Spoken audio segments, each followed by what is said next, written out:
Recently, some companies known for their gaming products have released keyboards that sort of cross over in between gaming and the custom keyboard market. One such keyboard is the new Corsair K65 Plus, as in 65 plus another 10%, because it's really a 75% keyboard. It's got hot swappable switches, screw-in stabilizers, and Corsair actually encourages opening it up for modifications. Let's take a closer look at the K65 Plus and see if it effectively combines gaming features with a custom mechanical keyboard experience. Before we dive in, I want to mention that this video is not sponsored and I purchased the K65 Plus myself. Corsair has no idea that I'm reviewing it, but I do have an Amazon affiliate link in the description for you if you decide you would like to pick up the K65 Plus and you want to support this channel. This keyboard piqued my interest because of the features and multiple OS compatibility. It's also pretty cool to see examples like the K65 Plus attempting to appeal to custom keyboard enthusiasts. Not only does opening the K65 Plus not void the warranty, but Corsair actually made it simple to open up, and they have guides for disassembly on their website, which I'll link to in the description. But the K65 Plus is not perfect, and there are things here that both gamers and mechanical keyboard enthusiasts might be a little disappointed with. Let's start by covering the features and specs of the K65 Plus, and then we'll talk pros and cons. Keep in mind, I'm going to be reviewing this mostly from the perspective of a mechanical keyboard enthusiast, so don't expect a super in-depth gaming analysis here. The Corsair K65 Plus is a 75% keyboard and is available in both ANSI and ISO layouts. The construction is ABS plastic for the top and bottom of the case, and the dimensions are 320 by 136 by 35 millimeters. The weight is 918 grams, or just about 2 pounds. There are 2 position fold-out feet for a total of 3 different typing angles. Connectivity includes Bluetooth for 3 devices with a polling rate of 125 Hz, 2.4 GHz with a polling rate of 1000 Hz, and USB-C wired, also with a polling rate of 1000 Hz. There's a physical switch on the back to change between the connection modes and a storage slot for the 2.4 GHz receiver. The K65 Plus is compatible with Windows and Mac, as well as Xbox One, Xbox Series X and S, and PlayStation 4 and 5. There is an OS switch on the back for swapping between Windows and Mac layouts for the modifier keys. The internals include a north-facing hot-swappable PCB compatible with 3 and 5-pin switches, PCB-mounted stabilizers, and a polycarbonate plate that is top-mounted. There is foam between the PCB and the plate, and a silicone pad in the case bottom.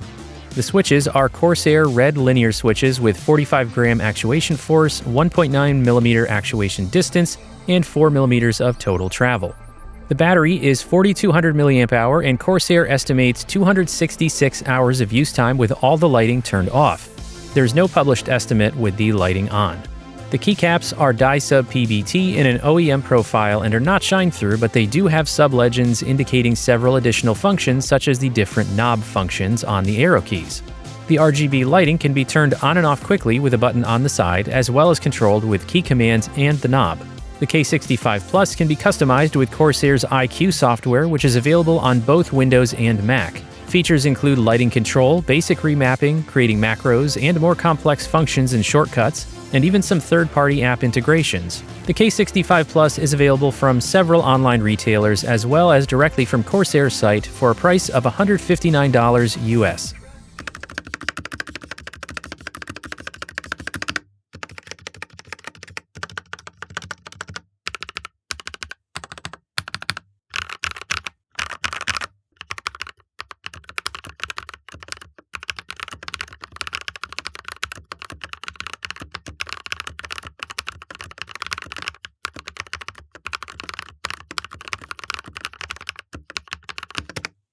Okay, now let's get into the pros and cons of the K65 Plus, starting with the pros. First up, I'll just mention again the Mac OS compatibility in addition to Windows, Xbox, and PlayStation. It's great to have easy support for use with Macs because it just fits the needs of more users, myself included.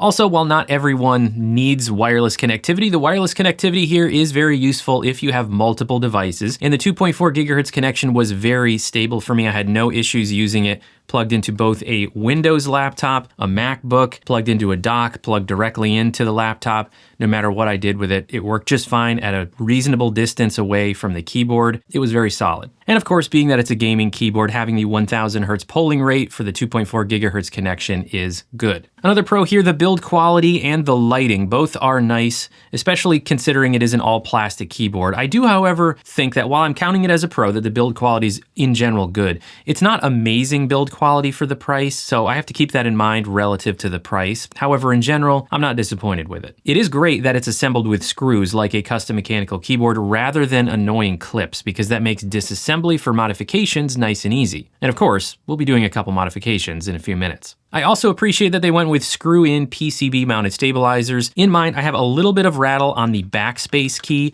but otherwise they're pretty well tuned and they don't have much wobble or rattle, really nothing unpleasant. Now, when it comes to the knob here, the knob itself is nice quality with a cool texture to it, and it feels great overall. I also really like what Corsair did here with the functionality of the knob. Instead of allowing you to rebind it to do different things, they've pre-programmed a few different common functions that you can switch between with simple key commands using function and the arrow keys to swap between things like zooming, volume, or even controlling the RGB. The keycaps, they're nice quality except for one detail that I'll talk about in the cons. I think they have actually a pretty cool overall appearance. Somebody is, I'm sure, going to say something in the comments about them not being shine-through keycaps, especially because this is a gaming keyboard, or it's supposed to be kind of straddling the line between a custom mechanical and a gaming keyboard, and I personally am guessing that's why they're not shine-through keycaps. Shine-throughs are very common on pure gaming-focused keyboards, obviously so that you can see the legends in low light situations. But for custom mechanical keyboards, shine-throughs are not really the norm. They're not frowned upon or anything, but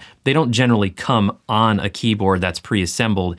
That's more in the custom mechanical market. So I'm guessing that Corsair did not go with shine-throughs for the K65 Plus because they're intentionally trying to kind of walk that line between the two niches. Now, when it comes to the iCue software, I have both pros and cons for it. On the pro side, it's nice to just have any ability to customize your keyboard functions, and it's also really nice that they do have a Mac version of the software. Many times you will have only a Windows version, especially for a gaming keyboard, so it's nice to have Mac support there. You can also do some pretty cool things with it. In addition to simple key remapping, like you can assign a key to launch a specific app, and there are even third-party integrations available for iCue to do some pretty cool things. We'll talk about the cons with iCue in just a moment, but first, I have a few things that for me fall in between pros and cons in kind of a neutral space, and that's either because they're very subjective or because they're not really a pro or a con. So let's talk about the battery life. With all of the lighting off, it's good compared to the competition, but also not better than most. Getting 200 or a little more than 200 hours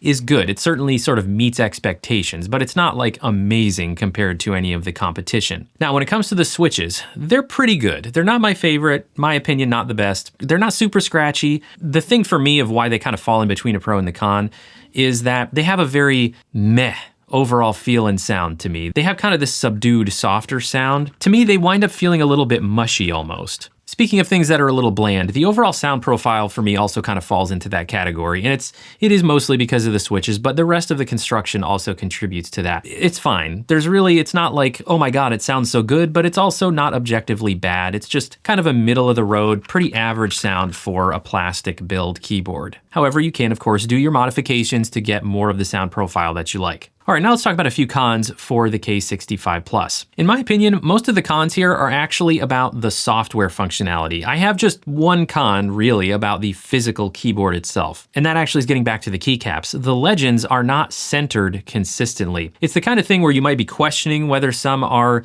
actually off-center or if it's an optical illusion, if it's, your eyes or your glasses. If you actually take the time to measure the distance to the center for a few of them, you will find that some are definitely not as centered as others, which is unfortunate. So that is a con for me because it can bug you over time. Now, let's talk about what for me is the bigger con with the K65 Plus, and it has to do with how it interacts with iCue. The big con for me here is that the K65 Plus does not support hardware profiles like some other keyboards from Corsair. This means customizations including all your key remapping, custom functions, and lighting customizations, they only work while while iCue is actually running on your computer. You also have to be connected via the wired connection or the 2.4 gigahertz in order for iCue to be working. Once you shut down iCue, it will go back into hardware mode, which is sort of the default configuration, and it just, doesn't remember any of the customizations that you've made. However, if you are used to this and you don't care, then it won't be a con for you, but for me, it makes the customization kind of useless. And that's mainly because I'm coming from a custom mechanical keyboard standpoint, where we have firmware like QMK that can be easily customized and retained in the keyboard so that it just works the way you programmed it on any compatible device. And one more con that typically I wouldn't even be talking about with a custom mechanical keyboard is the lack of multi-point wireless support with the receiver. There are some other Corsair keyboards like the more expensive K70 Pro Mini that use the slipstream wireless connectivity that Corsair offers, which is different than the standard 2.4 gigahertz. In addition to offering even higher polling rates, slipstream receivers offer multi-point connectivity so you can connect multiple devices like Corsair headphones or a Corsair mouse all to one receiver, freeing up some of your USB ports. You don't get that functionality with the K65 Plus. Now, in my opinion, this is not a huge con because coming from a custom mechanical keyboard perspective, that's not really a thing. So not a big con from that side of it. But if you already have other Corsair devices that use slipstream, then it would definitely be a con because you can't sync the K65 Plus to your existing receiver. Okay, so with all those pros and cons in mind, would I recommend the K65 Plus? While I mull that over, let's listen to a sound test with some modifications that I've made. I've done a tape mod on the PCB and replaced the switches with Gateron G Pro 3.0 silvers, and I've also swapped the keycaps for some PBT shine-throughs to emphasize the RGB.